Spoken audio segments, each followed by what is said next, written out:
قال النبی صلی اللہ علیہ وسلم احب البلاد الی اللہ مساجدها وابغض البلاد الی اللہ اسواقها۔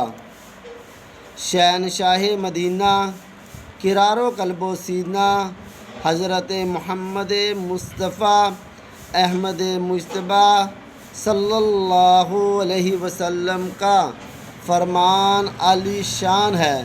فرمایا کہ کیا ہی خوب فرمایا کہ مساجد اللہ کے نزدیک محبوب ترین جگہ ہیں اور سب سے زیادہ مبغوض اللہ کے نزدیک بازار ہیں۔